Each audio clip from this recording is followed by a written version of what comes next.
welcome back to my channel. For today's video is nandito tayo sa Mendez, Cavite, and we will have here a new project. And ito na mismo siya, along Barangay Road. Ito yung Barangay Road. So going to Tagaytay is around 8 to 10 minutes. Actually mga 8 minutes lang. I will make a motorcycle video from this property going to Tagaytay. And then yeah, this is the property. Ayan o, kita nyo. So tara, ikutan natin. Makita nyo yung guardhouse, napakaganda. Ayan. So this is our new project. Kaka-open nyo lang yesterday. Ayan. So ito siya, pakita natin. Ayan. So actually ngayon guys, it's napakalamig dito. That's no joke. Makita nyo yung ulap eh. So this is the normal weather here at Mendez, Cavite, near to Tagaytay. Ayan. And ang property natin na to is included na yung title transfer sa may price niya. Ang minimum cut po natin is 150 square meter. Tingnan nyo naman sa entrance kung gaano kalaki itong mga pine tree na to. Ayan. So, para ka nasa Baguio Fields, but affordable one. Ayan. So malamig ngayon guys, medyo mahangin lang. I'm not sure if maririnig tayo. Ito yung guardhouse. Ayan. So ito yung maging guardhouse. Ayan yung Barangay Road. Ayan. Alright. Okay. So accessible siya by a car or motorcycle. Ayan. So ito yung guardhouse. Ayan. Kita nyo naman. Napakaganda. And napakasariwa ng hangin dito guys. Promise. No? So ito yung ating magiging roundabout from the entrance. Ayan. Ayan yung guardhouse. No? Kita nyo? Alright. So tayo is nag-motorcycle here. Ayan.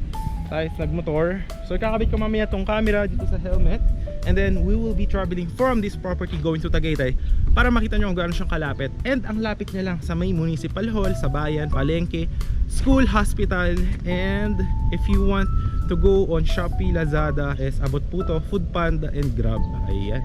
So eto yung mga available lots natin. Ayan. May mga available lots po tayo here. May mga corner lot, may mga inner lot. Ayan.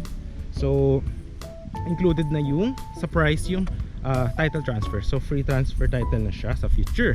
So ito siya guys. Ayan. May mga available po dyan. And then yung mga kalsada natin is may available din po dyan. Ayan. So ito siya. Makita nyo yung kalsada. So malawak siya. Tapos meron pa yung gagawin na pathway dyan. And there will be lines for drainage. Ayan. So hindi, ano pa lang to, as of now is pre-selling. Ayan. So ayun yung kabilang kalsada. So tatapusin din yan. And then there will be perimeter fences, diba? From the guardhouse, kakaroon ng perimeter fence for the security of the property. Ayan. So may mga available din pala tayo dyan. Ayan. If you want yung mga lot na nandun kayo sa may perimeter fence, is may available po tayo dyan. Alright? Actually maganda. Ngayon medyo maambon.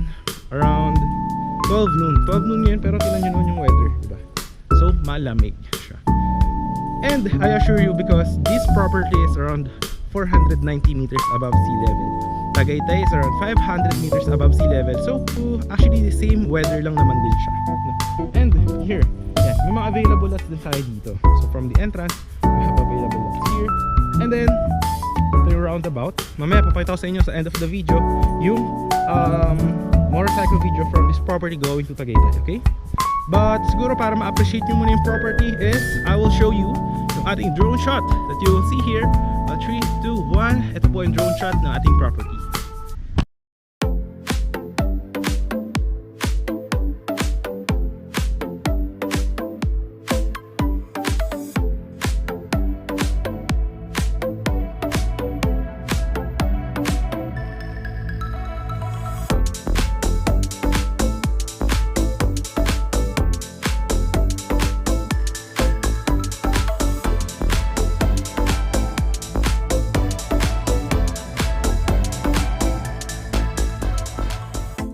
So nakita nyo naman yung drone shot guys, malaki to. So hindi pa siya tapos, pre-selling pa lang siya na project.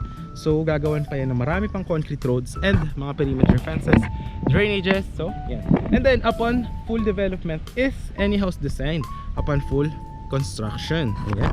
Tapos pwede kayo for contractors sa labas. If you have mga kilala nyong contractor, pwede po yan. So dito sa main road, meron na tayong available lots. So this one 8 meters naman. Tingnan nyo yung kalsada ha. 1, 2, 3, 4 meters, 5, 6, 7, 8 meters with this one. And then may pathway pa yan, gagawin pa yan ng 1 meter sidewalk. So up to here, then may drainage din yan. Alright, so may mga available lots din tayo dito, no? So yan, may mga 250 square meter, 150 may mga 300. Yan. Tapos sa future, pag matapos yung development ng ating project, there will be also lines for water and electricity, and there will be amenities like multipurpose hall, yan, playground, ganyan po. So, and dito pala guys, may LTE signal, no? Meron din siyang sa future, marami na nakatira dito. Meron din dito mga fiber for internet, wifi, no? So, wala kayong magiging worry. And ayun yung sinasabi ko sa inyo, LTE signal, andun po yung tower. So, malakas yung signal dito. If you will be having a vacation sa future, then you'll just put up your phone, just load up to 5G, 4G, LTE. So, approve na approve yung data speeds. Ayan. And here, and guys, kita nyo, ayan, ita-develop pa yan. Meron pa actually mga available lots dyan sa likod. Ayan. So dito, may mga available dito guys na mga 150 and 250 square meter. So ang maganda dito kasi, di ba, free transfer of title na siya. And at the same time guys, is meron kang security. Then may perimeter fence pa yun sa dulo. Para one way in, one way out lang yung ating property. Ayan. So kita nyo dito may mga available din. Ayan dito. Alright. Tapos sa future is magkakaroon din tayo dito ng house and lot package. So meaning you will be affording the lot, then you will have option then for house and lot, and then at the same time is may free transfer of title din siya included na sa price. Tapos ang maganda, if you will be buying yung package for the house and lot, is sila na bahala doon, no? Then you will just talk with them if you want to add some additional na, alam mo yun, personalization about the house. Ayan. So ito siya. Yan, may mga house and lot package natin na lots is around here sa hilera na yan. Alright, so paikot yan dyan, yung mga house and lot package. So wala pa tayong price dyan, so soon is i-announce natin yan. Alright, tapos dito yan, may mga available lots dyan, corner lot, inner lot, yan. So from the guardhouse, mamaya papakita sa inyo yung video from the this one going to Tagaytay, no? And from Municipal Hall going to this property. Ayan.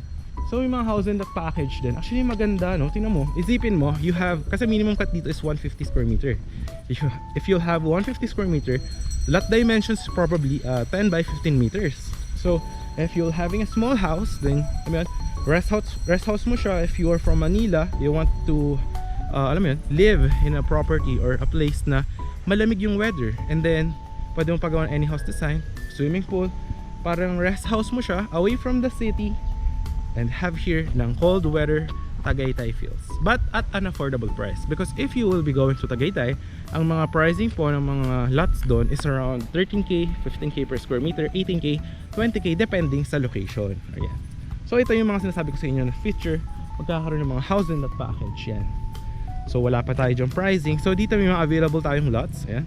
So may mga 150, 200 dyan. So maganda siya actually. Ito malapad din yung kalsada dito. Tingnan nyo ha. So kasya ang dalawang sasakyan, SUV, pickup. So kasyang kasya. Approved na approved. Ayan. So ikutan pa natin. Ito yung sa house and lot package, diba? Ayan. So dito sa dulo, ayan, nakikita nyo dyan, gagawin pa dyan ng perimeter fences. Ito, yan yung sinasabi ko sa inyo na pathway. Diba napakaganda? Isipin. And then sa future, kasi pre-selling pa lang to, syempre pag nagtayuan na ng mga houses yung mga other owners here, syempre tataas din yung price appreciation ng property. So it's actually a win-win situation. And itong weather dito is cool vibes, lalo pag dumaan kayo dito around morning, or you will be here at around 5 PM onwards. Approve na approve po yung weather here. So dito may available lots din if you want yung mga end lot. Yan. So may mga gustong end lot, gagawin pa yan actually dyan ng kalsada, paikot doon. So may mga available din tayo here. Ayan. But if you actually saw the drone shot, makikita mo naman na yung lawak ng property. So ganito pala yung sample na project natin. Katabi lang ng property, yung pagtapos na, yung may mga nakatira na. So pakita natin, ikutan natin bago tayo pumunta ng Tagaytay.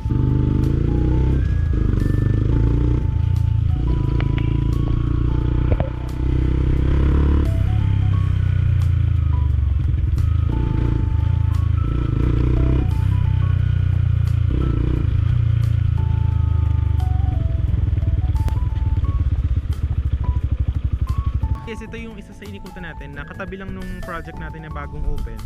So ganito rin yung magiging itsura ng property after development. So yung sinasabi ko sa inyo, may mga concrete roads. Tapos yan, any house design, pwede rin na parang mini farm, ganyan. So depende po sa inyo. Tapos magkakaroon din yun ng mga lines sa kuryente, ganyan. Tapos yan, pwede rin ng mga malaking houses or what. So yan, mga ganyan. Pwede nyo rin bakudan, tapos lagay ng mga halaman. So depende na po yan sa inyo. So yan, actually dito, katabi niya lang din tong yung project namin na yun, na bagong bukas. So dito is yung mga client na kumuhas dati, yan, natapos na kasi yung development dito. So yan, dito na sila nakatira. So actually mga ano lang to, mga actually 7 minutes to Tagaytay. Yung sa property kanina, mga 10 minutes. Kasi mga 3 minutes from the property going to this one. So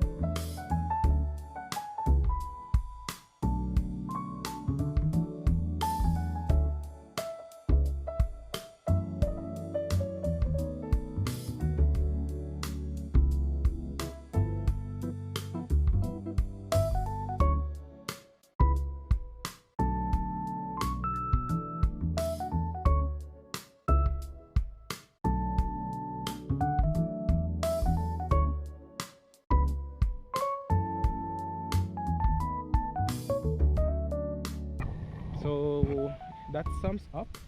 I think that will be our property tour for today, no? Yung maganda. Yung masasabi ko dito, if I have a budget, installment naman yan, so 0% interest naman. So if you will be putting your money on the bank, it's actually better to invest it, because if you'll be availing properties like this that will be developed in the future, diba? Imbes na sa bangko natutulog yung money mo, then you will invest it here. Your 1M, 1.5M could be 2M in no time, no? Lalo na kung may mga gagawin, lalo na mga business near the area, like mga malls, ganyan. So that's a price appreciation for sure. Ayan. So that sums up our property tour for this one. So that's ano lang naman, yun lang naman, simple lang naman kasi yung property na to.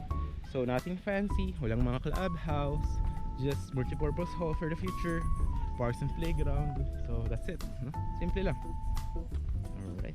Kaya ang monthly dues nyo sa future is just around 200 pesos for the maintenance, for the grass cutting, kapag natapos na yung project and ma-turn over na yung mga lots, no? And sa dulo nyan, gagawin pa yun ng perimeter fence. Ayan. So much maganda, no? Approved na approved. So, yan, lamig na guys. So ngayon is mag-video tayo na from this property going to Tagaytay. So please watch that. Siguro if fast forward ko na lang siya, but yes, that's around 8 minutes by motorcycle or car. Yan. So that sums up. Ganda ng guardhouse, no? Talagang social. So yan, yung mga OFW natin dyan, message nyo na ako. Dyan naman yung Viber or WhatsApp ko. Thank you sa panonood. Hope you will be coming back for more videos or subscribe our channel para makahelp din sa akin yan. So yan, end ko na to and please watch our video. Bye bye. So tara, magmotor na muna tayo. Nag-jacket na ako kasi malamig dito sa lugar. Grabe yung hampas ng hangin. Tanghali pa lang yan, wala pang gabi. So, pag gabi dito mas malamig, no? Ganda. May budget lang, maganda talaga bumili dito sa Tola. Ganda pa ng itsura nitong project. Mura din. Actually mura yung pricing niya. Tsaka aesthetic yung guardhouse. Ang laki ng entrance. Galing. Prove. So, tara, let's go. Ay, punta ko na kayo sa Tagaytay. Let's go.